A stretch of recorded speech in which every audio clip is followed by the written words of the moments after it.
ప్రియమైన తెలంగాణ రాష్ట్రానికి చెందిన ఇన్ సర్వీస్ టీచర్లందరికీ నమస్కారములు. మరి ముఖ్యంగా తెలంగాణ రాష్ట్రంలో టెట్ ఇంకనూ క్వాలిఫై కానీ ఇన్ సర్వీస్ టీచర్లకు ఇది చాలా ఉపయోగపడుతుంది. ఎందుకంటే మనమంతా అనుకున్నట్టుగానే మనకు ఈ యొక్క స్పెషల్ టెట్ నోటిఫికేషన్ వచ్చేసింది. నోటిఫికేషన్ ఇది కాబట్టి దీన్ని మనము ఉపయోగించుకోవాలి. ఇందులో ప్రభుత్వం వారు ఒక 14 పాయింట్స్ పెట్టారనమాట. ఈ 14 పాయింట్స్లో మనకి ఇంపార్టెంట్ అయినట్టు క్షుణ్ణంగా మీకు ఎక్స్ప్లెయిన్ చేయాలని చెప్పేసి నేను అనుకుంటున్నాను. ఫస్ట్గా పాయింట్ నెంబర్ 1, మన నోటిఫికేషన్లో ఉన్న పాయింట్ నెంబర్ 1 ఏంటంటే ఇది కేవలము ఇన్ సర్వీస్ టీచర్స్కి మాత్రమే. ఆ ఇన్ సర్వీస్ వాళ్ళు కూడా ఏంటంటే గవర్నమెంట్ లోకల్ బాడీస్ TGREIS అంటే ఏంటంటే Telangana state residential educational institutions సొసైటీకి సంబంధించిన స్కూల్స్లో పనిచేసే టీచర్లకు, అదేవిధంగా గవర్నమెంట్ వెల్ఫేర్ సొసైటీస్ రెసిడెన్షియల్ అంటే వెల్ఫేర్ అంటే ఏంటంటే సోషల్ వెల్ఫేరు, బీసీ వెల్ఫేరు, అదేవిధంగా మైనారిటీ వెల్ఫేరు ఆ స్కూల్స్లో పనిచేసే టీచర్లకు, తర్వాత తెలంగాణ మోడల్ స్కూల్స్లో పనిచేసే టీచర్లకు, teachers working in other government departments వాళ్లకు. సో వీళ్ళకు మాత్రమే అంటే గవర్నమెంట్లో పనిచేసే టీచర్లకు మాత్రమే ఈ యొక్క స్పెషల్ టెట్. వేరే వాళ్ళు ఎట్టి పరిస్థితుల్లో రాసుకోకూడదు. అదే వేరే వాళ్ళు రాయాలంటే మళ్ళీ నెక్స్ట్ ఇది అయిపోగానే జనరల్ టెట్ ఒకటి పడుతుంది. ఆ జనరల్ టెట్లో మనం రాసుకోవచ్చు అన్నమాట. ఇది ఫస్ట్ ఏంటంటే ఈ ఇన్ సర్వీస్ వాళ్ళకి మాత్రమే ఉంటుంది. ఈ ఎగ్జామినేషన్ వచ్చి 7వ తారీఖు నుంచి 11వ తారీఖున సెప్టెంబర్ వరకు నడుస్తుంది అన్నమాట. సో ఇది పాయింట్ నెంబర్ 1. ఇక మనం రెండో పాయింట్ ఒకసారి మనం చూసామంటే ఇక్కడ NCTE అంటే ఏంటంటే national council for teacher education. అది ఒక నోటిఫికేషన్ ఇచ్చింది 2010లో, మనందరికీ తెలిసిందే. దీని ప్రకారం ఏంటంటే టీచర్కు minimum qualification for a person to be eligible TET తప్పనిసరిగా ఉండాలి అని ఈ యొక్క national council for teacher education అది 2010లోనే మనకు చెప్పడం జరిగింది. దీన్ని బట్టి తప్పనిసరిగా ప్రతి ఒక్క టీచరు టెట్ పాస్ కావాలి అని చెప్పేసి ఈ రెండో పాయింట్ యొక్క అర్థం. ఓకే, నెక్స్ట్ మూడో పాయింట్కి మనం వెళ్ళామంటే see here the government vide reference 6 cited accorded permission to the director of school education to conduct 2 special tests only for in service teachers. Only 2 special test మాత్రమే కండక్ట్ చేయమనింది అనమాట. In addition to scheduled regular test. కాబట్టి మనం దీంట్లో మనం వాడుకోవాలి. ఈ 2 టెస్ట్లో మనం పాస్ అయిపోవాలి. లేదంటే మళ్ళీ మనం రెగ్యులర్ టెట్లోకి రాయాలన్నమాట. అంటే సంవత్సరానికి ఏంటంటే ఇక్కడ గవర్నమెంట్ ఏం చెప్పిందంటే డైరెక్టర్ గారికి సంవత్సరానికి 2 ఇన్ సర్వీస్ టెస్టులు, ఆ తర్వాత 2 రెగ్యులర్ టెస్టులు కండక్ట్ చేయండి అని చెప్పేసి అనింది. మరి ఈ 2 టెస్టులు ఏంటంటే ఈ సంవత్సరం మాత్రమే ఇన్ సర్వీస్ టీచర్స్కు పెట్టేది. ఎందుకంటే గవర్నమెంట్ రూల్స్ ఎప్పటికప్పుడు మారుతూ ఉంటాయి కాబట్టి చాలా జాగ్రత్తగా గమనించండి. ఈ అవకాశాన్ని ప్రతి ఒక్క టీచరు సద్వినియోగం చేసుకొని టెట్ క్వాలిఫై కావాలని చెప్పేసి ఈ యొక్క గవర్నమెంట్ యొక్క ఆశ. ఓకే, తర్వాత నెక్స్ట్ పాయింట్ ఏంటంటే 4th పాయింట్ ఏంటంటే TG TET in service 2002 will be conducted 2 papers అంటే పేపర్ 1, పేపర్ 2 కండక్ట్ చేస్తారు. టీచర్స్ 1వ తరగతి నుంచి 5వ తరగతి వరకు పాఠాలు చెప్పేవాళ్ళు పేపర్ 1 రాయాలి.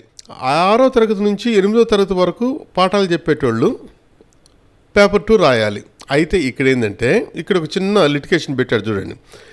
Teachers of the classes 1 to 5 who intend to be teachers for the 6th class to 8th class అంటే ఈ 1వ తరగతి నుంచి 5వ తరగతి వరకు బోధించే HGTs ఎవరైతే ఉన్నారో వాళ్ళు మేము హై స్కూల్లో కూడా బోధిస్తాము అని వాళ్ళ మనసులోకి వచ్చిందనుకోండి, హై స్కూల్ క్లాసెస్ హ్యాండిల్ చేయాలి అంటే వాళ్ళు తప్పనిసరిగా పేపర్ 2 తప్పనిసరిగా రాయాలి విత్ రిక్వైర్డ్ క్వాలిఫికేషన్. ఏంటి? బీఈడి తప్పనిసరిగా ఉండాలి. అంటే ఇక్కడ ఏంటంటే ఒకవేళ డిఎడ్ క్యాండిడేట్ వచ్చేసేసి పేపర్ 2 రాసేదానికి లేదు. బీఈడి చదువుకున్న వాళ్ళు ప్రైమరీ టీచర్స్గా ఉండి నేను హై స్కూల్ టీచర్ క్లాసెస్ కూడా చెప్పాలి అని అన్నప్పుడు అటువంటి వాళ్ళు ఏం చేయాలంటే పేపర్ 1, పేపర్ 2 2 రాయాలి. అది గమనించండి. ఇది చాలా ఇంపార్టెంట్ అయిందన్నమాట. అంటే ఇక్కడ ఏంటంటే మనకు తెలియకుండానే పేపర్ 2 పాస్ కాకుంటే ఎవడు కూడా 6వ తరగతి నుంచి 8వ తరగతి వరకు పాఠాలు చెప్పేదానికి అర్హత లేదు. మళ్ళీ 9, 10కి ఇంకొక టెట్ వస్తుంది, పేపర్ 3 వస్తుంది, తర్వాత చెప్తాను నేను మీకు. ఓకే, కాబట్టి మనకేంటంటే 1వ తరగతి నుంచి 5వ తరగతి వరకు, 6వ తరగతి నుంచి 8వ తరగతి వరకే క్వాలిఫికేషన్స్ కోసమే మనకు, అంటే మినిమం క్వాలిఫికేషన్ కోసమే ఈ టెట్ పేపర్ 1, పేపర్ 2. తర్వాత ఇన్ ఫ్యూచర్ ఎప్పుడైతే స్ట్రక్చర్ మారుతుందో అప్పుడు పేపర్ 3 అనేది కూడా వస్తుంది. Later I will explain all the things, right? Okay, ఇంకా 5th పాయింట్ ఒకసారి మనం చూసామంటే, ఈ 5th పాయింట్లో మనకు చాలా పాయింట్లు, ఎన్ని సబ్ పాయింట్లు ఇచ్చాడు, మొత్తం 6 సబ్ పాయింట్స్ ఇచ్చాడు అనమాట. 1 by 1 we can go through it, right? Okay, first point చూడండి, ఇది కేవలము TET for in service teachers. ఇక్కడ all in service teachers working in government, local body, residential institutions, government welfare society institutions, model, ఇదైతే ఫస్ట్లో మనం చెప్పుకునేది. Only permitted to the in service teacher TET అన్నమాట. అంటే వేరే వాళ్ళు రాయకూడదు దీంట్లో, అర్థమైందా? ఓకే, తర్వాత నెక్స్ట్ 2వ పాయింట్ ఏంటంటే, ఇక్కడ see here, pass in TG TET in service teachers shall consider as a qualification only for fulfilment of mandatory conditions of passing TET by all the teachers either continuing in their present post of working, ఇది జాగ్రత్తగా చూసుకోండి, ఇక్కడ చాలా clause ఉంది ఇక్కడ, or promotion to the next post.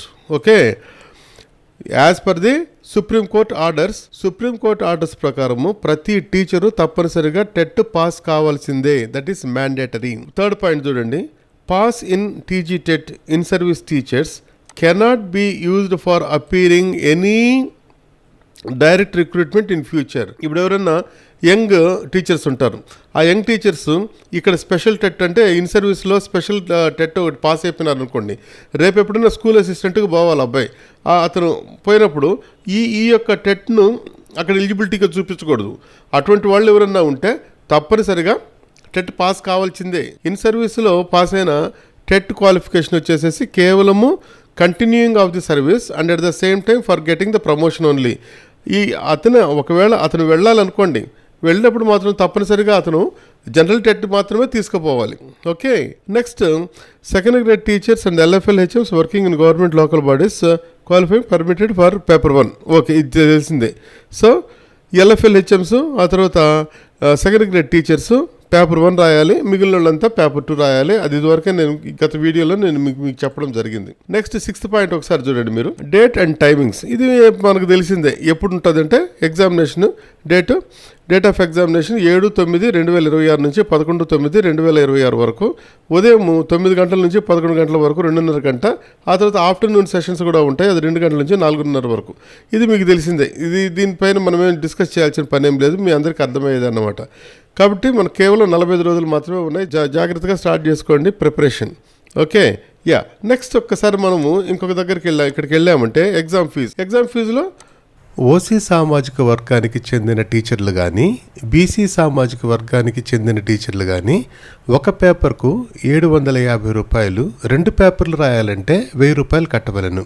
అదేవిధంగా SC సామాజిక వర్గానికి చెందిన టీచర్లకు కానీ, ఎస్టీ సామాజిక వర్గానికి చెందిన టీచర్లకు కానీ, పర్సనల్ విత్ డిజేబిలిటీకి చెందిన టీచర్లకు కానీ ఒక పేపర్కు 700 రూపాయలు, 2 పేపర్లు రాయాలంటే 950 రూపాయలు రుసుము చెల్లించవలెను.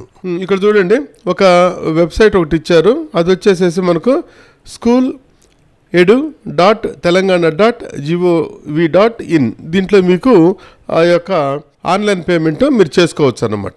నెక్స్ట్ 8th పాయింట్ వచ్చేసి సబ్మిషన్ ఆఫ్ ద అప్లికేషన్.